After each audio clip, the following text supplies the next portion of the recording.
Il est possible d'afficher des vidéos au format vertical, qui est 9/16. Donc sur System.io, on voit qu'il n'y a pas l'option. Par exemple, là, je prends l'exemple d'une vidéo sur YouTube. Mais ça marche pareil avec les vidéos qu'on envoie directement sur System.io. Le format est le 16/9, donc format paysage, et on voudrait le format portrait. Donc pour ça, il faut juste ajouter du code JavaScript qui va modifier la taille de l'image. Donc le code, je l'ai mis ici. Euh, donc il y a un petit truc à savoir, c'est la formule. Enfin, il n'y a même pas besoin de savoir parce qu'elle est là, mais la formule pour calculer, selon si on prend la largeur, comment calculer la hauteur pour que ça fasse un format 9/16. Ou bien si on prend la hauteur, comment avoir la largeur qui correspond à ce format.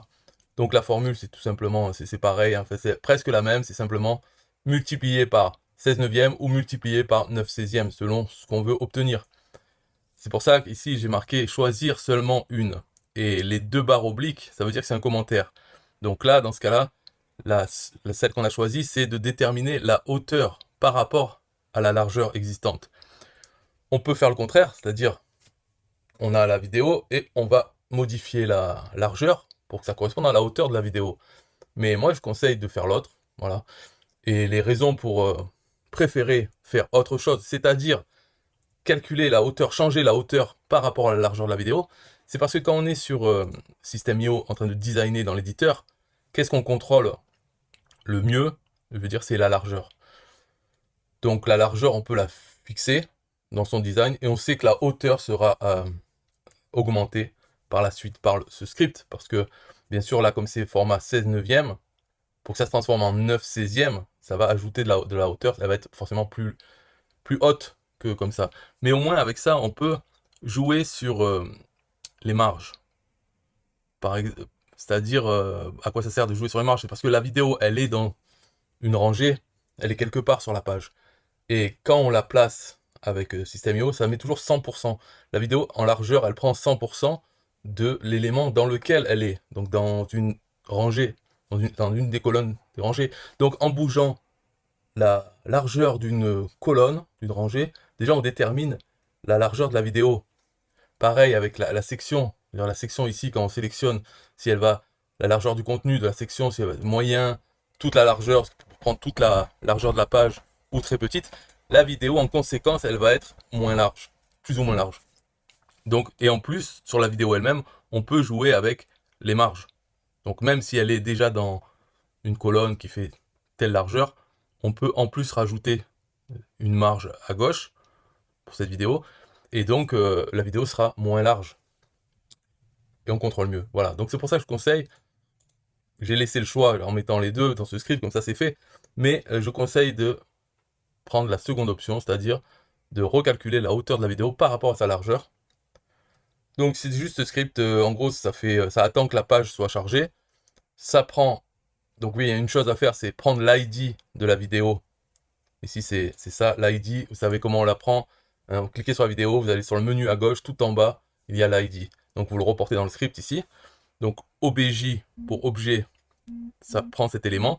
Et simplement, ça change la hauteur en calculant la nouvelle hauteur par rapport à la largeur. Ça, objet offset width, c'est la largeur.